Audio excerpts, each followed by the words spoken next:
Bonjour et bienvenue dans la série de podcasts « Ce que je n'ai pas su te dire ». Je me présente, je suis Fanny, praticienne en art-thérapie, en mindfulness et coach en psychologie positive, mais aussi patiente, atteinte de multipathologies, et maman.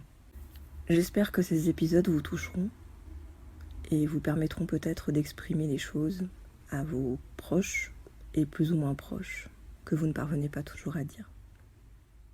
Bonne écoute.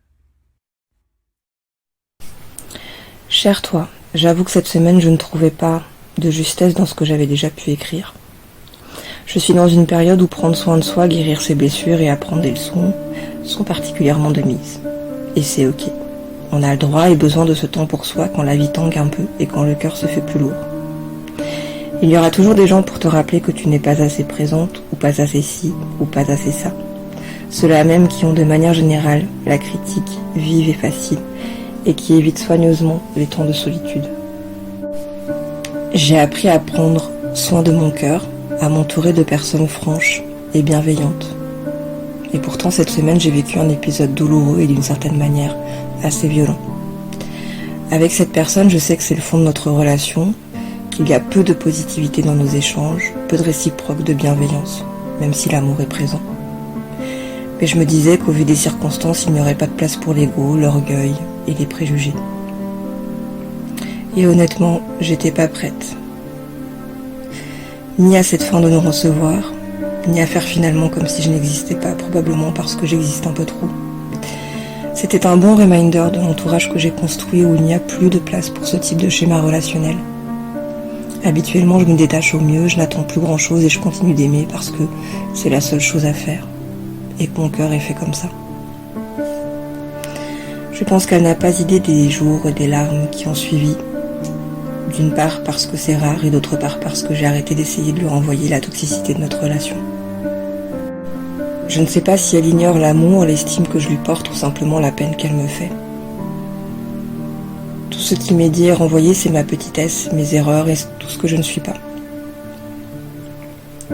Et au travers des larmes, j'ai revu cette petitesse et ce pathétisme de ma situation. Le manque d'amour sincère et inconditionnel. Et puis ce petit retour en arrière sur ce besoin d'être aimé et pour ce que je suis et de ne pas être rejeté et le besoin de reconnaissance. Et c'est le genre de situation inconfortable avec soi-même où on se dit « Bordel, j'avais dépassé ça pourtant ».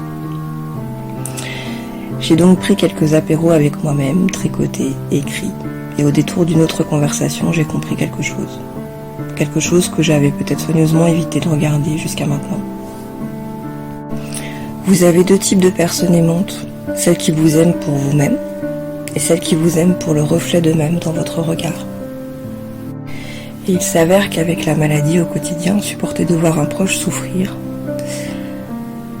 se débattre sans cesse pour avancer, peut nous renvoyer à nous-mêmes cette forme d'impuissance qui fait parfois tellement souffrir qu'elle prend toute la place. C'est-à-dire qu'on peut tellement aimer cette personne que de ne pas être capable de la soulager ou de prendre ses mots ou de la guérir peut être tellement insupportable qu'il n'y a plus de place pour le reste. Il y a donc son impuissance à ne pas pouvoir me soulager, à ne pas pouvoir me guérir, et mon impuissance à n'avoir aucune capacité à modifier cela, à paraître le plus en accord possible avec ce que je vis. Et même s'il est vrai qu'on attend de ses proches un amour inconditionnel qui se montre et qu'il y a des périodes où on en a plus besoin que d'autres. Rien, hormis la société, la morale et encore, n'indique que cela est inné ou dû. Alors j'ai regardé la blessure, j'en ai redessiné tous les contours, et puis je l'ai aimée, pour tout l'amour qui se cache en dessous. J'ai déblayé ce qui m'appartient pas, et je me suis souvenu que juste en tendant la main, il y avait toujours quelqu'un pour l'attraper, quelqu'un pour écouter, conseiller, réconforter, si je l'ai laissé faire. Alors j'ai réouvert la porte aux confidences, à la confiance, à accepter de déposer les armes auprès de personnes qui patiemment attendaient que j'accepte d'être aimée, et pour qui cela est naturel de me faire un câlin et d'essuyer mes larmes quand c'est nécessaire. Désormais, je regarderai ces mots d'amour avec douceur et tendresse, et je m'en protégerai autrement. Je remercie la vie qui a tendance à m'envoyer de belles claques quand il s'agit d'avancer. Et même si j'étais pas prête pour ce moment-là, je l'étais pour l'apprentissage qui en a découlé. Et pour cela, ainsi que la beauté émotionnelle qui s'en est révélée par ailleurs, j'ai beaucoup de gratitude. Et un message essentiel, surtout prenez soin de vous.